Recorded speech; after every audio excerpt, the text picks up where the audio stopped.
showtime at dish time. Well, hi. Welcome to As Sarah Turns, where I talk about my memoirs, my aspirations, and all the shitty, messy stuff in between.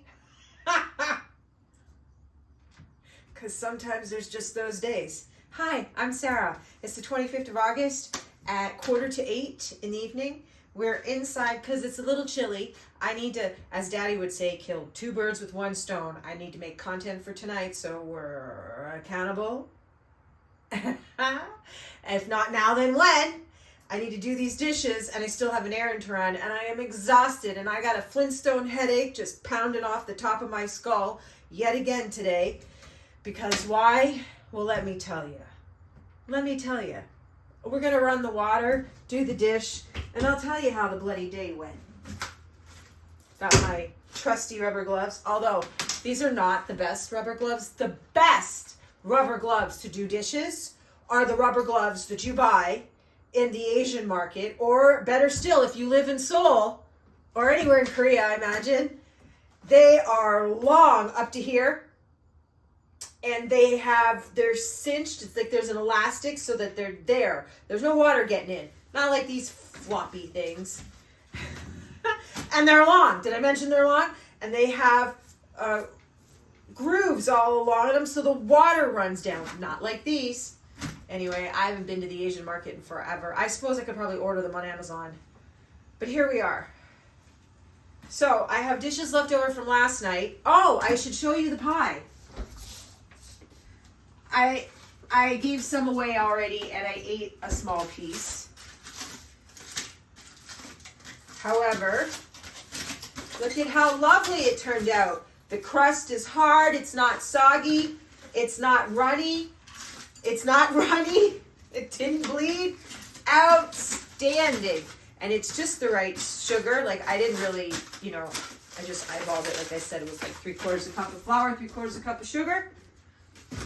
And the pizza turned out well too. Here's some crust. I love crust.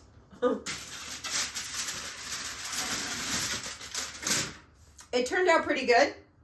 It tastes quite good. Even with the cabbage and the broccoli slaw on it. I know people are going, what? Well, you'll have to watch tomorrow's episode when I finally upload it. I think I'm only at episode 40 now. Tomorrow might be a productive day. I might have a lot of time where I am not expected and have no obligation or responsibility to be met. So we'll see how that goes. I didn't bother putting because it's just been one of those bloody days. So I woke up at like 4 o'clock this morning, just so irritated and not anxiety, but like I don't get like this often. I am in the cycle in my monthly courses, and I am premenopausal. So who the hell knows? But at any rate, and I have this thing.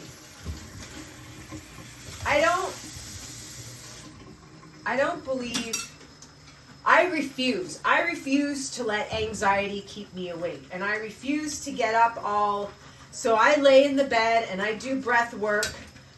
And usually within 45 minutes, when I have these episodes, we'll call them.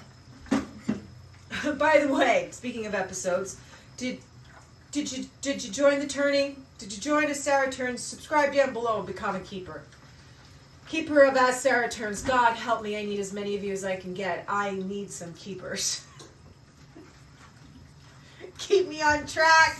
Keep me motivated. Keep me calm and sane. Keep me stable and rational. I need some keepers. I got some volunteers.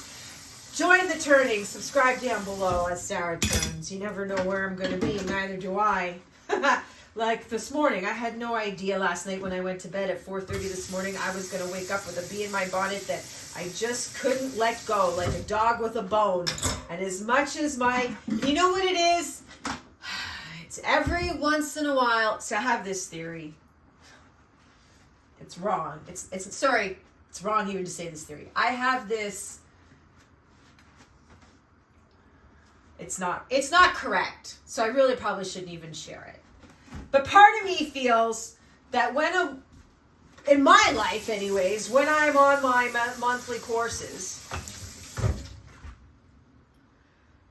that week is really the true reality of the state of my life. That week, that all the blinders and all the denial and all the stories you tell yourself are removed. And for that 1 week, you see your life truly is all its faults, all the trespasses, all the denial, all the lost, I'm not saying the word hope because I don't like that word, all the lost inspirations and all the lost intents that happened the other 3 weeks of every month. And it seems to me that the other 3 weeks of the month we're in, us women, or I'm in some denial. Now, that's not true. I mean, it can't be true. Can it be true, ladies? I mean, that can't be true. For bloody hell, bugger all. That can't be true. So anyway, it also occurs to me that, like my father always used to say to my mother, "You're so irrational. You're too emotional. I hate that." And they'd argue like cats and dogs. And he was the rational one, although I really don't know how. He's emotional too. Men just have a different way of showing it. Anyway, we're not talking about men today. We're talking about me and my faults and my epiphanies. So I was listening to some podcast recently. I can't remember what it was, but the interviewee was saying how often what happens is your right brain's your creative side and your left brain's your logic, your ration, right? And so just think about it. Overall, it's a lot easier to like make stuff up than to like have to go through the work and research something and be logical, right? It's a lot easier. Maybe some people would say, no, I don't have a creative bone in my body. Everyone can be creative in some way or another. I think it is a lot easier to be creative than it is like faster. It's a faster process. So my point is, your right brain, I think, has the tendency to run away with, because it's the creative side, and so it can process much faster, and it can process like 1,000 thoughts, I guess, to the processing ability of the brain for the logic. Like, logic takes time, it takes a lot more work. There's a lot more double fact checking and stuff, right? I don't know what goes on in our brain. This is just a guess I'm making. A personal observation. And so perhaps my father was right. Perhaps he was to say that my mother, she was exceptionally irrational and emotional around her monthly courses. And perhaps that's truly what's happening in part of the woman's physiology or whatever, psyche and whatever, happening in our body. I'm not a doctor. Not a doctor. Disclaimer, I'm not a doctor. I don't have a scientific bone in my body. I mean, it intrigues me. I'd love to be smart, science smart, but I'm creative smart.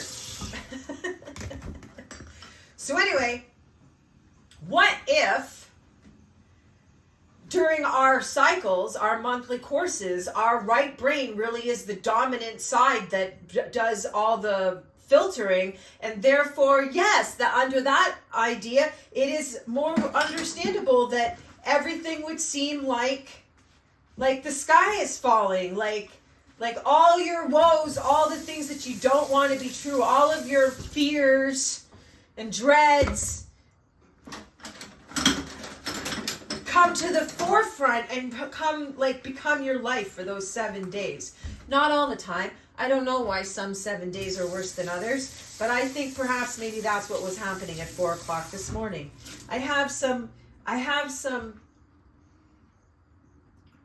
well, it's kind of private and it's kind of secret, so I'm not really ready to share it in full yet. I'm not saying that I won't, but we've just met, and I don't think you're ready. I don't think I'm ready to tell you that whole story. So if you'll bear with me, I'm so glad you're here though. I didn't even ask you how you are today. I was so rude. I just totally jumped into my my day that consumed me. I hope you didn't have nearly as much static as I did today. I hope you were able to focus in on at least 3 of your 5 things. More than I can say for me, but I did get 3. I did get 3 things. I accomplished 3 things that needed to be done today that pushed me closer to another goal, not the one roof goal, but it is part of something that will take place under one roof. So I'm one step closer to that. They were things that needed to be done that couldn't be put off anymore. And part of it was, guys, God, for the love of Pete, that birdie raised bed, though she's built, we're not finished filling her. And so today we worked on that with the pond lining, a weed barrier, and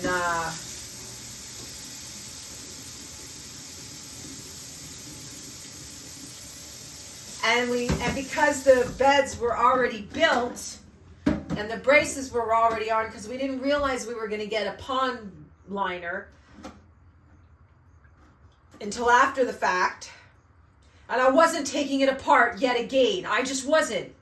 And so we had to, find a workaround. And the workaround, like usual, was not 1, 2, 3. And there was some significant meltdowns. And what very likely should have been, a relatively 1, 2, 3 turned into a not 1, 2, 3. Okay, I just jumped ahead and totally skipped over the morning. Okay, rewind. So I think, that's what was going on this morning. 4 o'clock this morning, my emotional, my creative side of my brain was just running away with me. It's just my imagination running away with me. And there's that secret, private part of my life that I've not shared yet that was running wild in my imagination, and it's almost like I get, so when you got a bad drunk and they're like really emotional and you don't love me, like that kind of stuff. It's almost like that, but I'm not drunk. It's not that bad, but it's in that world. The more I think about it, that's what it is, which, oh my God, that is so not acceptable. So, geez, Louise Pete, we got a buddy, well, put a nip in that bud. Because, that don't fit with my ego.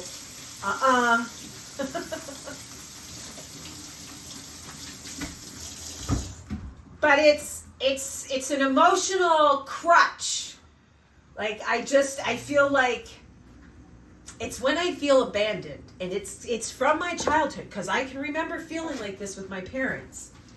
And I know no one's abandoning me. I know better. And this is why I say I think it's the creative side, the right side of the brain, and not the left side. And it takes a whole hour or something for the left side to fucking bloody well catch up. And then okay, so then I fell back asleep. And then finally I'm like, I gotta get up because I have things to do. So it's like, I don't know, it's almost 7 o'clock, or maybe it was 7:30. But anyways, by time 7:30 for sure I was up, if not before then. But then the thoughts, I don't know what was going on in the sky this morning. I really don't. But my emotional rescue was off the charts, baby. Whew. Oh, yeah. And then the person in question who's part of this private secret, they called and talked me off the ledge for a moment. Because they know my situation. They know my situation. So then I composed myself and said, okay, Sarah, there's no time for this. There really isn't. There's no time for this kind of fiction. I hate crying. I really hate crying. I mean, sometimes it feels good, but I hate it because your eyes, first of all, your eyes get swollen. And then they're swollen for most of the day. Most of the time you get a headache. Then you get congested. And then chances are sometimes you sob so frantically, so deeply, that you can't even breathe. I mean, it's just, the whole thing is just such a waste of time. And then after you're finished crying, you still have to deal with whatever made you cry to begin with. I mean, that didn't go away, you know? And I really think the reason why we cry is because we have an emotional overload, that it's too much emotion for us to process, too much thought, we just can't handle it, and we cry. And so this afternoon, when that whole raised bed continuation building was going on, oh, like I had already had a rough morning. I already came there half broken. Oh, that was no. That took patience. And I must say, I didn't keep my composure. I didn't. I had a moment where the job was hard. It was, again, another situation where we bloody well jump in and we look back after and go, oh, oops. And now when we do bed 2 and 3, we will have worked all kinds of snags out. You know, it's not like, I mean, it is the key to success. Hurry up and bugger up so that you can learn from your mistake and go about your, make the improvements and go about your day. Pardon me. Did I tell you I am in desperate need of someone keeping me on track, keeping me motivated? Join the Turning as Sarah Turns. Subscribe below. Become a keeper of As Sarah Turns. Oh. Maybe you know someone that these stories might help them. Maybe you know someone that needs a laugh. Maybe you know someone that's experiencing the same emotional baggage and path to enlightenment. Maybe you know someone who had a narcissistic, gaslighting husband. Ex-husband now. We haven't really spoken about that, but I don't know. That's previews of upcoming episodes. I gotta find that little abuse book they gave me at the, what do they call it, at the shelter. I had no idea.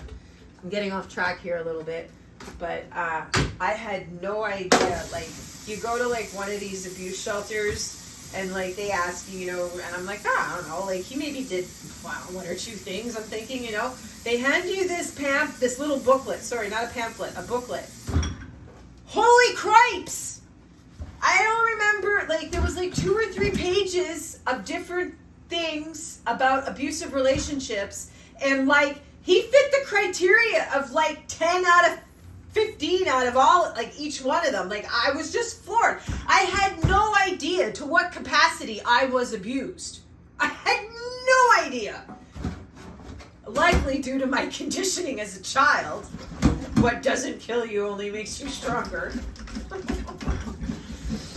Oh my God, yeah, I gotta go get that little booklet. If I can't find it, I know where to get one. I go right by there every week. Actually, tomorrow's Tuesday. I'll be right down that way. We're washing out the milk jugs. So, yeah, then I went and worked on the raised beds.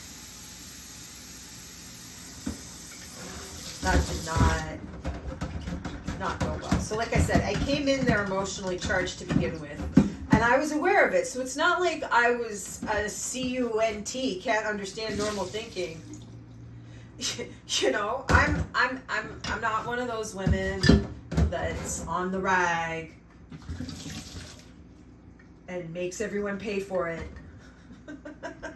That was not acceptable in our house. I was fully warned when it became known that I was now officially a woman, that I better not think I'm getting away with any of the bullshit my mother does, and I just keep that emotional shit bottled up and buttoned up and out of his sight.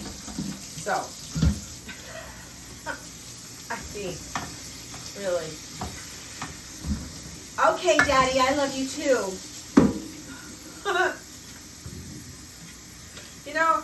But again, like I said in one of the earlier episodes, our parents are just people too, you know. I never thought about it like this, but again, a very close friend of mine brought that up in the past year or so to me, or maybe even more. And they're right.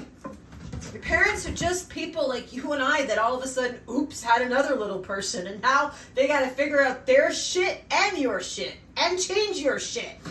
Like, it's a lot. And I think as much as I, you know, have problems with my parents, I think parents in general, they probably get a bad rap because we don't look at it like that. And you don't know, I guess, until you are a parent. That's my mother, speaking of parents. Oh, she sent me some pictures. She's probably saying goodnight. It's 8 o'clock. She's probably getting ready for bed. Okay, so back to where I was. Right, so friction. Today there was far too much friction. And I was already in a fragile emotional state. And then I had to deal with manly rage that was unwarranted, that was way off the charts for the situation, and considering the relationship, the rapport, pardon me, all of that stuff. I do swear a lot, just not here. So when I swear, you know it's something. It was fucking uncalled for today. I'll fucking tell you that.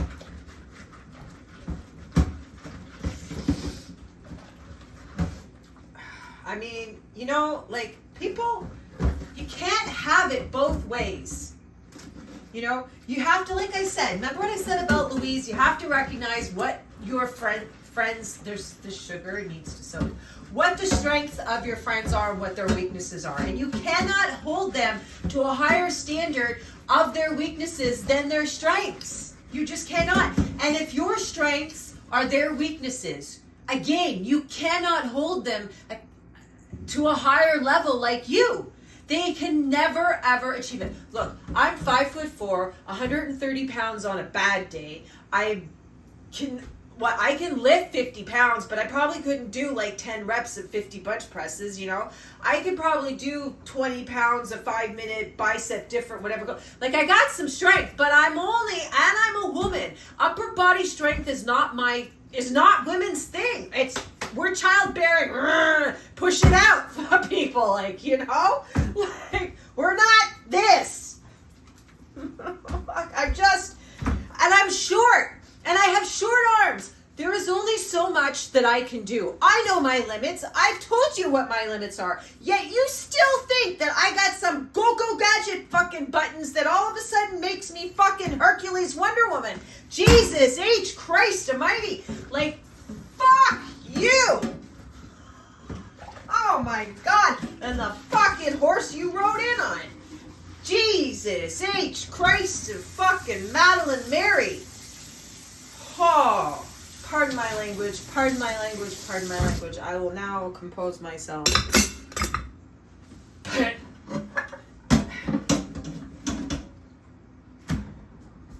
So, I'm not, as I said at the end of the day before I left that fiasco, I said, you're not the only one to blame. Every situation, as Mummy would say, it takes two. It takes two. It takes two to tango. Right? It takes two. How's it takes two to make things go right? I don't know. There's some song, but that's not what it is. It takes two to make things go shitty as well. And so I very well could have said, yeah, it's all your fucking fault. You're a fucking retard. But I didn't. I said, no, it takes two. I don't handle that situation well. I have these shortcomings, you know, and I am aware what your shortcomings are. And between the two of us, I am the bigger person. I do know better, and I could have reframed myself a bit better. I could have not reframed, I could have framed myself a bit better, and I also could have refrained from fucking letting my goat be gotten. Because that's what happened at the end of the day. I lost my bloody cool. I couldn't be the water that rolls off the duck's back today anymore. I just couldn't. I was just too much of a day between being menopausal, being a woman, not having a bloody man in my life. That really bugs me too. I miss having a man in my life, and I miss playing this I don't even know what it is in this day and age. Like, do we even date anymore? Just frustrated. I'm just frustrated. Today is a frustrating day, as Sarah turns, and I apologize for my poor composure. But I wasn't not going to do a session, and I told you that it's raw, filtered, not unfiltered. You know, it's no cuts, no editing, and I thought about doing an episode this morning, but I was like, they don't need to see me in that frame of mind yet. I was just beside myself. So like I said, that right side of the brain was just going a mile a minute. Just my imagination running away with me. So I don't know what the lesson was today. Am I supposed to just walk away from this situation that I keep finding myself in with this specific person that needs a good kick in the head sometimes? Or as Jennifer would say, box his ears? Or am I put in this position because yet again, I need to work on how it makes me feel uncomfortable. I need to work on how I communicate yet still in that situation because again, it's a trigger, and so I'm not as on the ball as I could be, right? What else am I supposed to take away from this situation? Because this is the third time that we visited this project. It's still not finished, God help me. And there's 2 more to build. Oh my God. Did you join the turning? I need as much support, moral support as I can get, emotional support. Oh, look, the ducks are back again, piggies. 1, 2, 3, 4, 5, 6. Only 6. 6 ducks. 6 ducks. I'll have to upload some more ducks. The geese came today too. Oh, I'm exhausted. I'm mentally and emotionally just spent from the day, and I'm ready to wash the day away and wash the day off and start fresh tomorrow. And that's the great thing, that every day you can get back on the wagon. It doesn't matter what that wagon is for. You can do it. You don't have to, I know, get knocked down, you get back up again. Yeah, whatever. It's the same thing. It is. I'm just not going to be that corny. Well, I guess I am because I sang it, didn't I? Oh my God, I'm so glad you came. I really needed this talk. I needed someone to hear me. I needed to share it with someone. Someone out there has got some bobo in their life like this too, and is having trials and tribulations, and this is why it's coming out. I don't know. Tune in tomorrow as Sarah Tunes will be to be continued. Where I'll be, I have no idea. And I'm sure you don't doubt it. But it'll be interesting. I can promise you that. I got dreams to remember. That's it.